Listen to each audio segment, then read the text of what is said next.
All right, we are live, all smiles here on the slate. We are a DraftKings show. We take you up until 6 o'clock, 6-ish. There's Madden coming up on Twitch.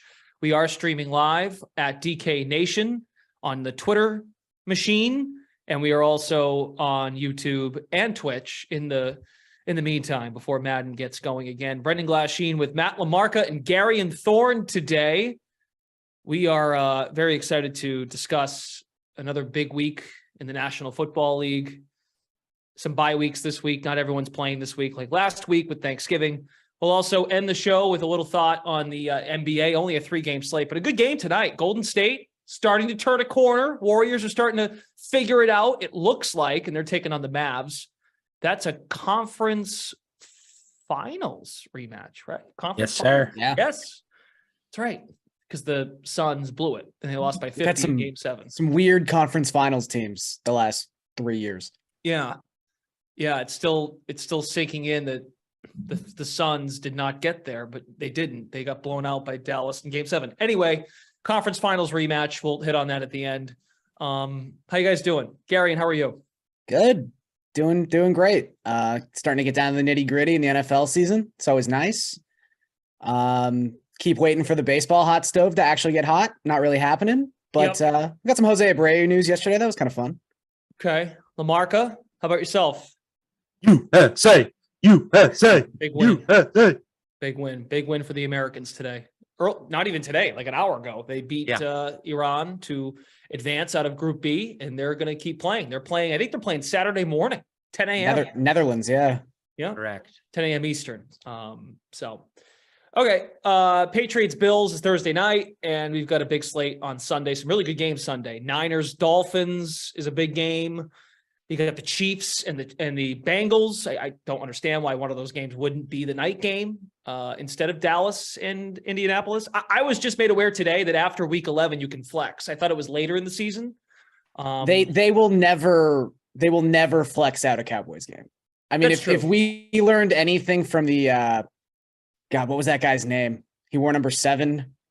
The quarterback? Yeah. Oh, Ben DiNucci. If we learned anything from the Ben DiNucci game, I think that was still like the 3rd highest rated game of that season, just because the Cowboys were on prime time. So they'll never flex out a Cowboys game. Ben DiNucci, legend at James Madison. He was pretty good. Ben DiNucci. Yeah, he was good. May I just add before we keep going, they better flex out the following week.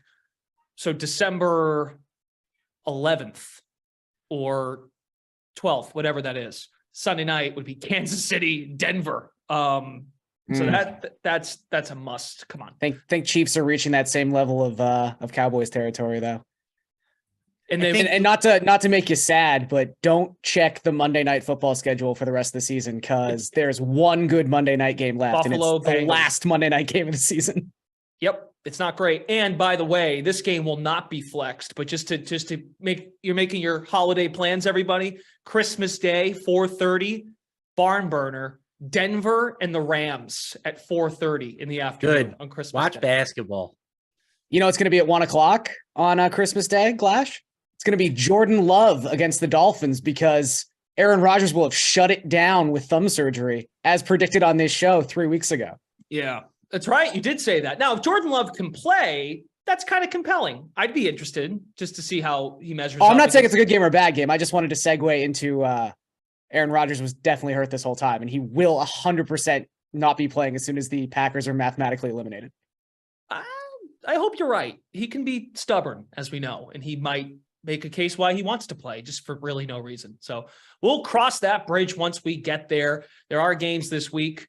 We'll start with you, Gary. And what's a game that catches your eye and maybe an angle that you have? I saw the Dolphins move from 3.5 to 4, getting 4 points on the road. This is an interesting spot, I think, for both teams here because we don't know. They haven't really played anybody the last month, both teams.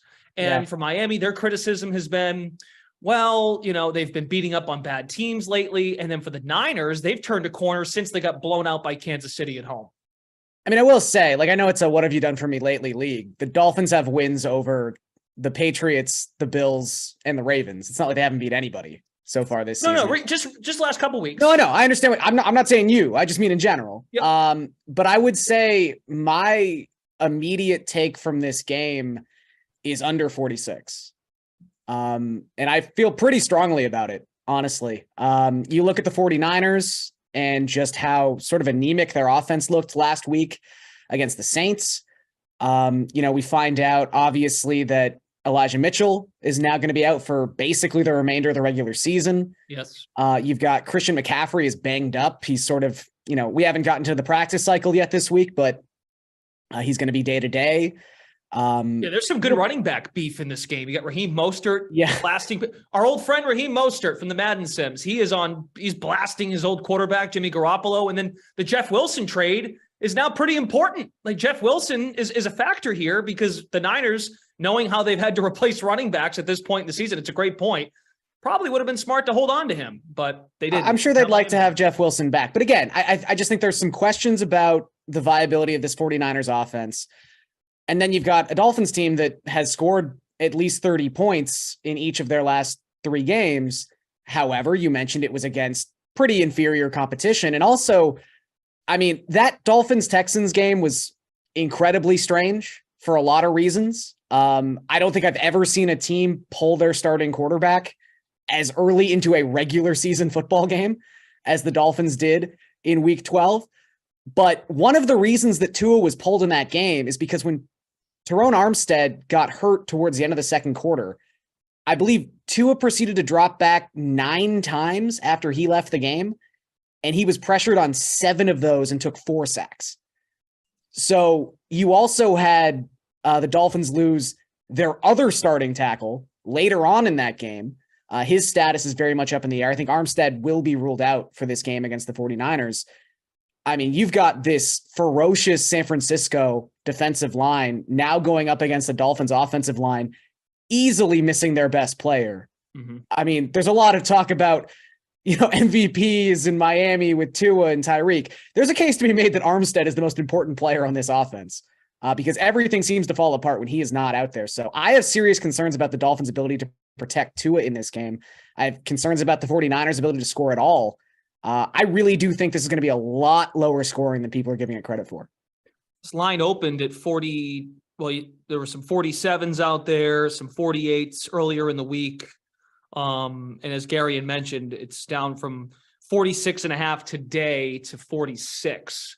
And a lot of the money is coming in on the over. So folks are buying into the offensive firepower. You got Shanahan v. McDaniel, former coaching mates in San Francisco. So yeah, there's a lot of weaponry on these offenses, but it could be a long day. And the familiarity could go either way, right? The familiarity could be, well, we can scheme it up defensively because we know what they want to do and we know what they want to do to us, kind of thing. Yeah, you'd think in theory, I'm never really sure how much stock to put in that kind of stuff. Okay. But in theory, no one should know Jimmy Garoppolo and what he wants to do better than Mike McDaniel. And you would think that Kyle Shanahan could sort of reverse engineer Mike McDaniel's offense. You would assume. So, but again, I just think there are some serious things in the trenches that I would be concerned about for the Dolphins. And just in general, I'm not that high on the 49ers offense to begin with. So when you factor in their injuries at the running back position, I do really start to question the offensive viability of this game. Very, very meh performance by the Niners too against the Saints. Back to your point about what have you done for me lately? They did look good against Arizona while they didn't cover that spread, or did they? No, they did cover that spread. They didn't cover against the Chargers, but when they probably should have. There was a play at the end of the game where they could have covered more than a touchdown spread, but they didn't. But yeah, there have been flashes, but it hasn't been a complete. We haven't seen it really complete 60 minutes offensively. LaMarca, how about you? What game jumps out to you for this coming week? Well, just to finish up some thoughts on that game. Sure. I really like San Francisco. I'm not a big believer in this Dolphins team. Garion pointed out some of the signature wins that this team has, but don't forget that they were trailing against Baltimore by 21 points, kind of a collapse there. They were outgained by 285 yards by the Bills. Still not sure how they won that game. And since then, there really aren't a ton of impressive opponents or victories that they put up. I will say that their game against Cleveland a few weeks ago, that was an ass kicking. That was like a pretty significant beatdown that I give them credit for. But now they're going to have to play a team on the road that, for my money, might be the best team in the NFC. Now that they are fully healthy or closer to fully healthy, they have really been putting it on people the past few weeks. And was that game against the Saints super impressive? No, but they pitched the shutout in the modern NFL, which is easier said than done. So I'm laying the 4 with the 49ers. Garion mentioned the injury to Terron Armstead. He's going to miss this game. There's a chance he misses multiple weeks. I would say it's almost a lock that he misses multiple weeks with a torn pectoral, but too much talent on this 49ers team to overcome, in my opinion. Another game that it's another marquee game, Chiefs at Bengals, should be a really fun game, I think. Another rematch from the championship game last year, right? These two teams met in the AFC championship. I'm a big believer in this Bengals team in this spot. Surprisingly, no team in football better record against the spread over the past 2 seasons than the Bengals. 26-12 against the spread, and they are 13-3 as underdogs. So they have just been covering the number a lot, really, since Joe Burrow took over in his second year. The Chiefs have been good. Don't get me wrong, but I don't think that this team is infallible, right? They still have weaknesses on defense. When they have played good teams this year, it hasn't always been the easiest, right? They needed a last-second touchdown against the Chargers. They needed overtime against the Titans without Ryan Tannehill in the lineup. They lost to the Bills. So they almost lost the Raiders. Right. They've played close games this year, and they haven't really been tested. They weren't tested last week by the Rams for sure. But I think if they don't bring their A game, Cincinnati can catch them this week. I was hoping to get the full 3 points. You could have got it if you took this line like basically right as it came out. But the Sharps, unsurprisingly, taking the field goal with the Bengals. This line is driving down now. So not quite as much value, but I still think they're the correct side. And the key to this whole thing, too, is Mahomes against the short number is a favorite of 3 points or less, or if he's a dog, which he was against the Bills, 17-5-1 against the number. So the concern about Kansas City is always, can they cover the bigger numbers? And in this case, being on the road, it's not a big number, but when they're at home, they do have to see the Rams game last week. That's, of course, not the same Rams team we all thought they would be entering the season. And that's kind of going off the reputation we thought they would be. But as we know, they're all banged up and everyone's out, and McVay's getting hit in the jaw on the sidelines. So yeah, it was a different spot last week. Now they're a short favorite on the road, and Mahomes has done well in these short spots. So yeah, these are the 2 games I think that jump out to everybody this coming week. What about earlier in the week? Patriots and Bills. There was some 5s out yesterday. Now it's at 4. So it's moving in the Patriots' favor. Yeah. This is an interesting game. I still don't really know how to categorize what's going on with Josh Allen. I mean, clearly he's not 100%. I think we can all agree on that. But you sort of have this weird example of last Thursday where he's looking lost. It's really not coming together for this Buffalo offense. Could Detroit actually win this game? And then suddenly Josh Allen wakes up for the last 2 minutes and absolutely slings the ball over the field. I don't know if it's like a switch thing that's happening with the Bills right now, which is kind of crazy to think about because they're in a highly competitive division, really a highly competitive top half of the AFC conference as a whole. Yep. I guess the thinking that the Patriots can hang in this game is really predicated on how good their defense has been. And I would agree that statistically, by the eye test, they're a top 5 defensive unit in football. I would say, though, if you really do start to kind of go through their schedule, They've not faced an offense of this caliber. I mean, they've really like inflated some of those numbers against Zach Wilson twice, Sam Ellinger once. Like they faced the Jared Dolphins, Goff. but they faced the Dolphins the first week of the season before they'd kind of like found a rhythm. Like, again, I think the Patriots are a very good defense. But are they the best defense in football? Probably not. Like I think their schedule, we've said it from September, was backloaded. Like they've got a lot of tough games coming up. And I'm just going to be interested to see if it's like, is this a Patriots defense that can hold elite offenses under 20 points? Or is this a Patriots defense that's like, yeah, we bent, but we didn't break. We gave up 27. Because I don't think their offense can keep up with that scenario. I think this defense really does have to do a lot of the heavy lifting. Plus, you've got a Bills defense with Tre'Davious White now back for the second week. Like, I think that unit's just going to continue to get stronger and stronger. The loss of Von Miller is important, obviously. Yep. But they do have a lot of pass rushing depth. Like you always want as much pass rushing depth as you can have. But I think if there was a place the Bills could stand to lose a player of Miller's caliber, it was probably along that defensive line. I think if you wanted to take New England, it's almost too late because you could have had 5.5. Now it's at 4. So we're not quite at a key number of 3. The one thing the Patriots do have, and they've had in the past, the post-Brady Patriots, is they have had reputable, not all the time, but most of the time, they've had a reputable running game. So it's almost keep away from Josh Allen, what they would have to do. I will like to remind people that when they played in the playoffs in January, the Bills never punted, and they absolutely destroyed them. Now, the game was in Buffalo, and the game a year ago now was the windstorm game when Mac Jones only had to throw the ball 3 times. Yeah. And Belichick gets what all. a night. Oh, Belichick loves that kind of spot.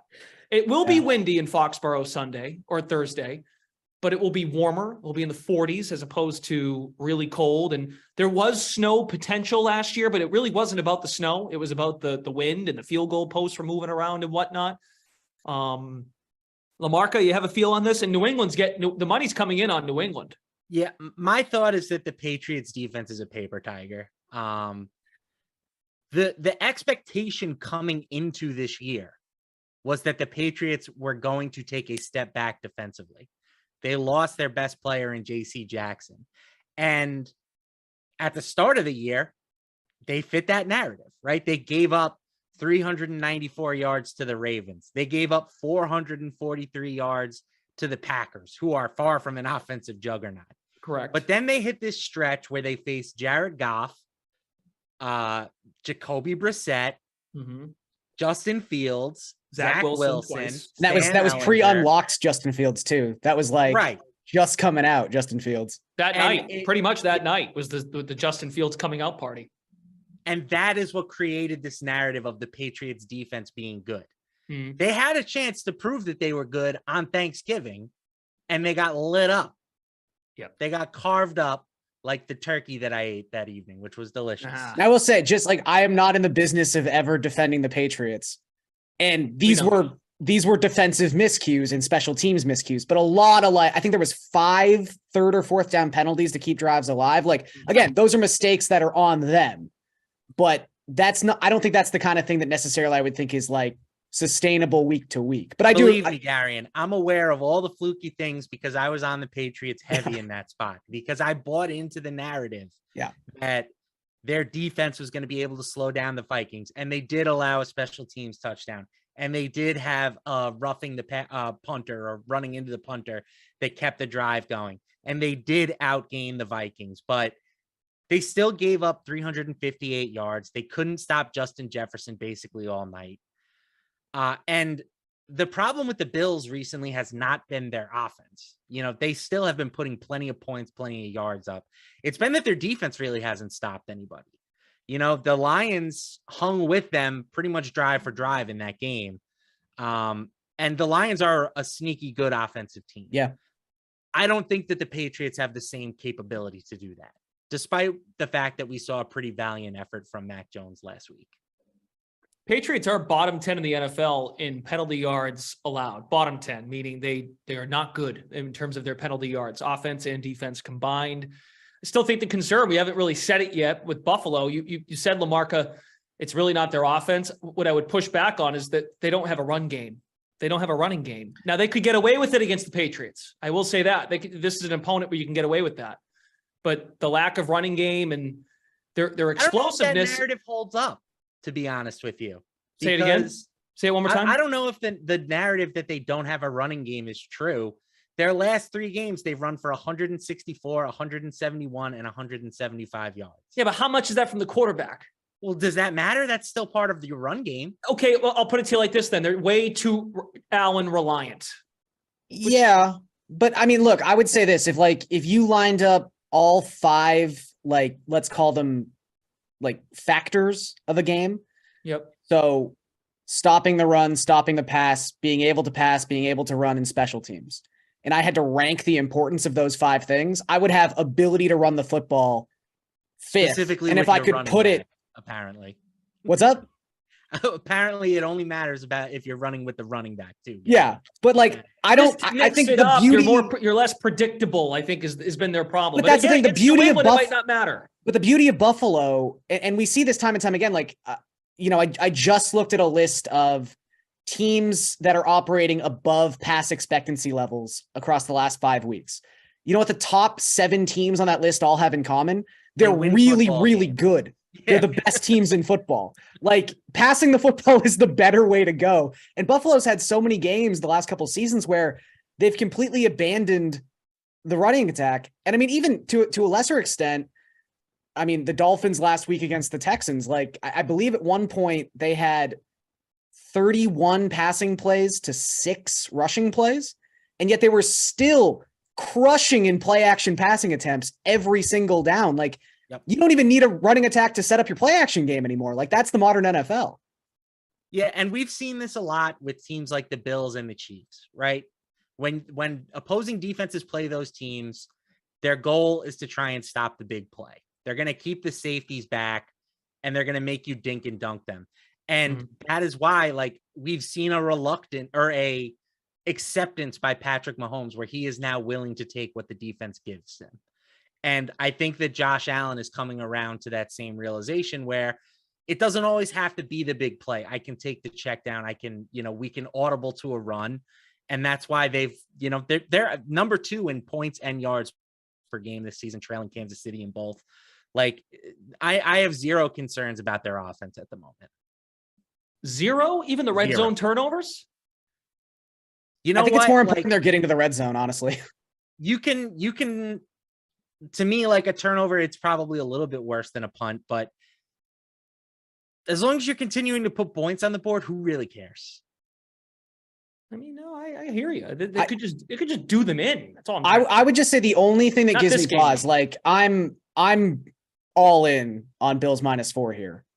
I would say the only thing where I would like wake up in the middle of the night on Wednesday in a cold sweat is just I was pretty much ready to just cross off Mac Jones.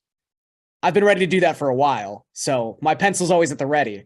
That was the best he's looked all season by a wide It was a very good game from him. He looked really good. Like, and again, might have been the best game of his career. Not probably. Yeah. That was a touchdown too, by the way. I don't care what anybody else says. That was a Hunter Henry touchdown, and they should have got the point. We don't know what the rule is anymore. Clash, because this is the only thing I could think of as it was happening, and I think a Patriot fan would remember this better than most people. Do you remember that Jesse James play? Yep. That's all I was thinking about that entire time. Yep, the Jesse James play against the Patriots. It was a Sunday 4:00 window. It was Christmas, I think, wasn't it?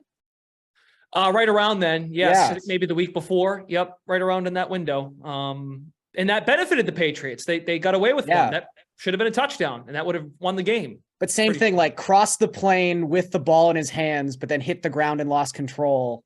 Like, just such a weird rule. I don't understand why that's the rule. I don't even see the difference for me is I'm not convinced that ball actually hit the ground. Sure. Another good point.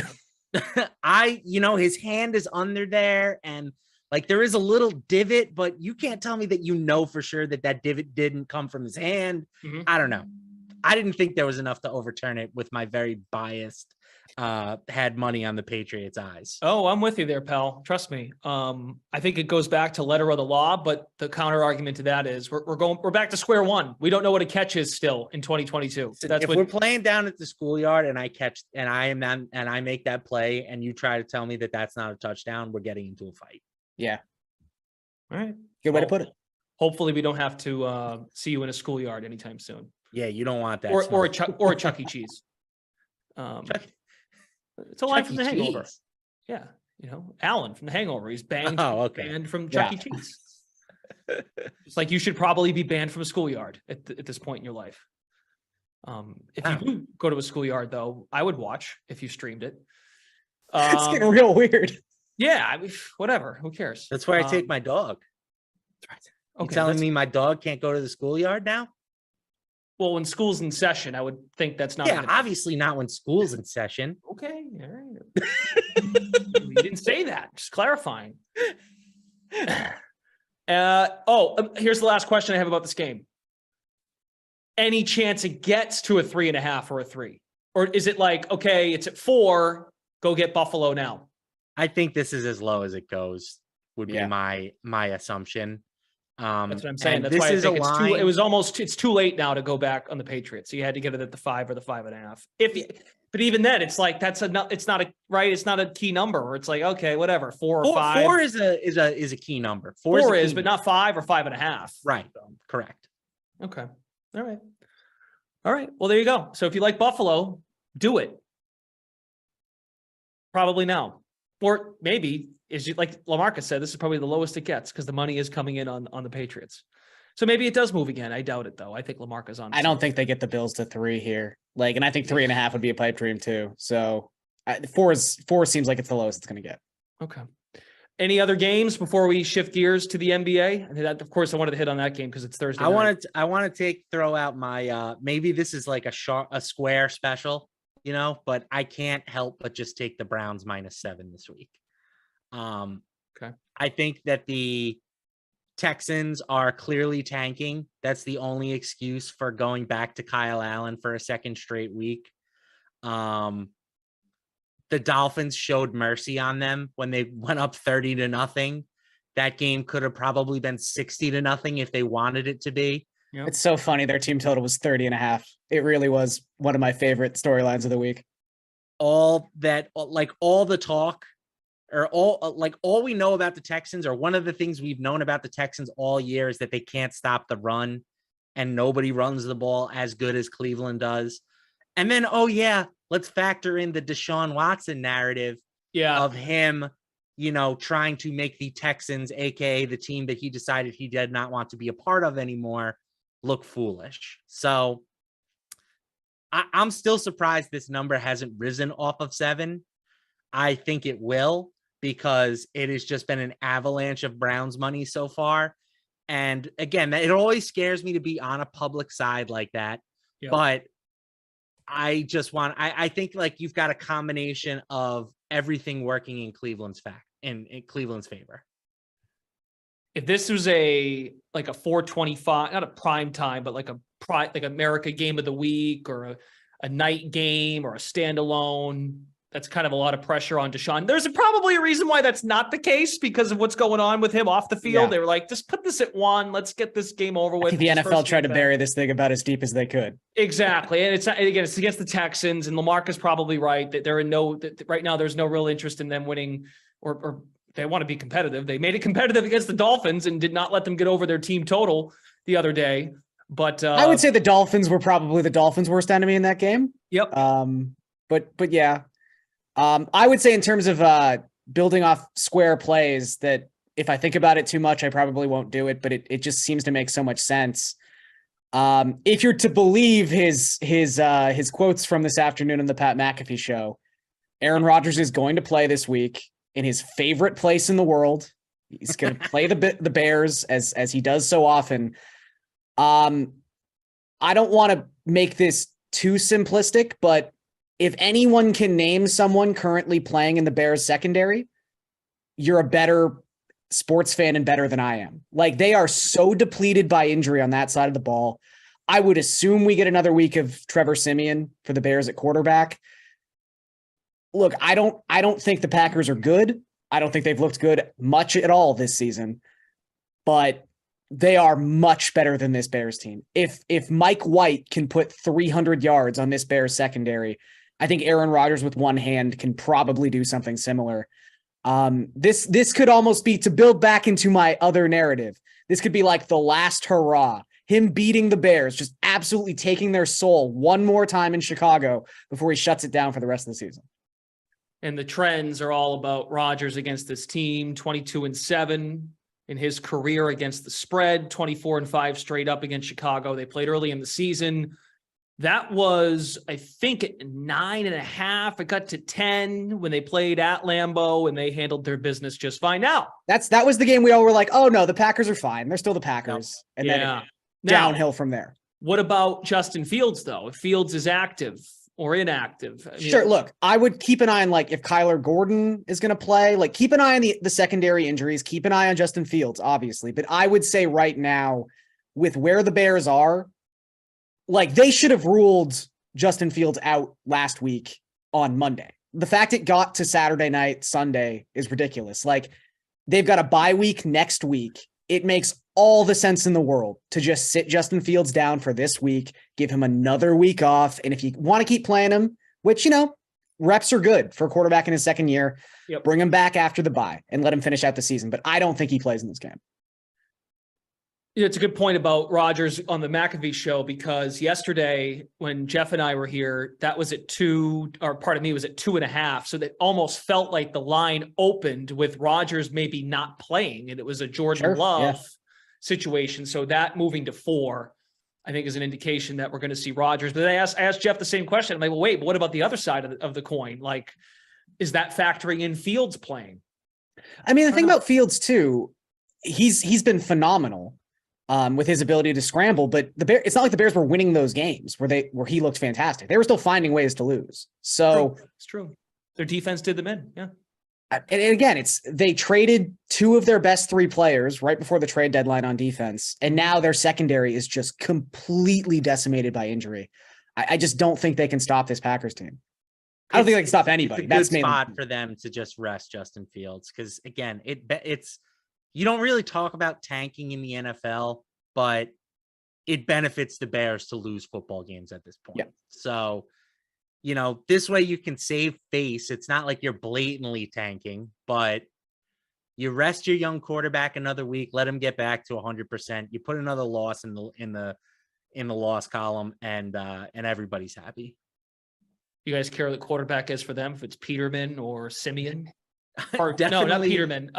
What happened with that anyway? I lost. Do they have the right? They had the right 2 players, right? Yeah, but just like, because it was definitely going to be Peterman for a bit. I was watching Canada get their butt kicked by Croatia, so I lost track. Siemian got hurt during pregame warm-ups, so then it was going to be Peterman, but then they pulled the old okey doke on us, and it was Siemian again. So. Okay, I just wondered if they had another announcement, or if it's just like everyone collectively found out when Siemian took that first snap. I guess that was the case, but yeah, regardless, Aaron Rodgers has legitimately entered Chipper Jones territory, where if he has a child, he may actually name them Soldier. Yeah, exactly. All right, there's a good game in the NBA tonight. It's the Warriors and the Mavs. Unless you guys have thoughts on Clippers, Blazers, Knicks, Pistons, we'll wrap the show with this, as I mentioned. So LaMarca brought up how Kansas City and Cincinnati on the football side is a conference final rematch. That's what we have here in the West. Warriors, Mavs. Warriors are short road favorites. They've won 3 in a row. They've covered 3 in a row. Gary, and you have an angle on this game. Yeah, I just like the Warriors. I think that there was that huge narrative, and justifiably so, that they could not win on the road to start this season. Yep.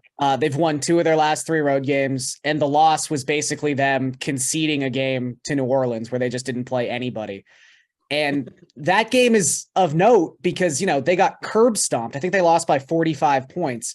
Games like that will really mess up your net rating. However, in their last 10 games, even with that giant loss on their ledger, they are 4th in the NBA in net rating. outscoring opponents by 4.5 points per 100 possessions. The Mavericks are heading in the exact opposite direction as of late. I just think the Warriors, I won't say they're like back, but they've certainly found their mojo a little bit more, where it was a little disjointed at the start of the season.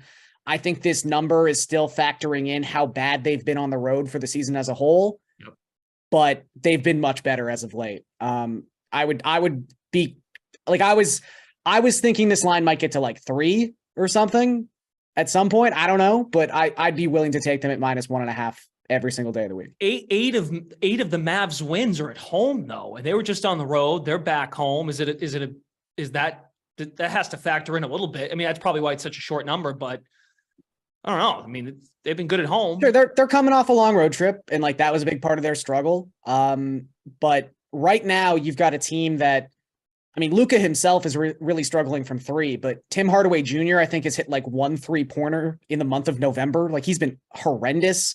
Reggie Bullock can't hit the side of a barn. Like, they really need their guys to hit open threes, because teams are just going to continue to send doubles at Luka until someone can make a shot and help him out. Christian Wood's been good. Spencer Dinwiddie's been good, but at this point, collectively, the Mavericks just need to shoot better as a team. Maybe that happens tonight against Golden State, but I just think the Warriors are in a much better place right now. Okay. LaMarca, you got a thought on this game? The one thing I will say is that home dogs have been barking to start the year in the NBA. 59, 44, and 3 against the spread. Dallas has yet to take the floor at home as an underdog. So this will be their first chance in that scenario. Glass, you mentioned how good they've been at home, and they have gotten a little bit of sharp activity. Most of the money, unsurprisingly, is coming in on Golden State. Golden State is always a very public team. Sure. But I think this could be a decent time to buy low on Dallas. I don't, out of principle, like to bet against Golden State, just because when they show up and play their best game, there's nobody that can really beat them. But I think Dallas has a shot here. It's such an interesting matchup, too, from a stylistic standpoint. The Warriors play at the fastest pace in the league. Dallas plays at the slowest pace in the league. So I think whichever team is able to dictate the pace a little bit and play their preferred style, that will ultimately be the team that ends up winning. Okay. We'll see if there's some positive regression on their 3-point shooting. And they signed Kemba Walker the other day. I'm not imagining he'll play in this game. Moves the needle. Sure. Yeah. Moves the They needle. had the Campazzo goodbye tweet today. It was very touching. Oh, Facu, no. I thought you were going to say a different word, but you didn't. Anyway. Okay. That's all the time we have. Gary and Thor, Matt LaMarca, you guys are great. Good stuff today. Thanks, buddy. You're great too, man. Oh, sorry, Siri, not talking to you. You're great too, though, sometimes. Okay, we're going to go. Thanks to Eamon and Daniel behind the scenes. For all those guys, Brendan Glasheen, you have a great Tuesday night. Good luck, and we'll catch you tomorrow. The sweat starts at 11 a.m. Eastern.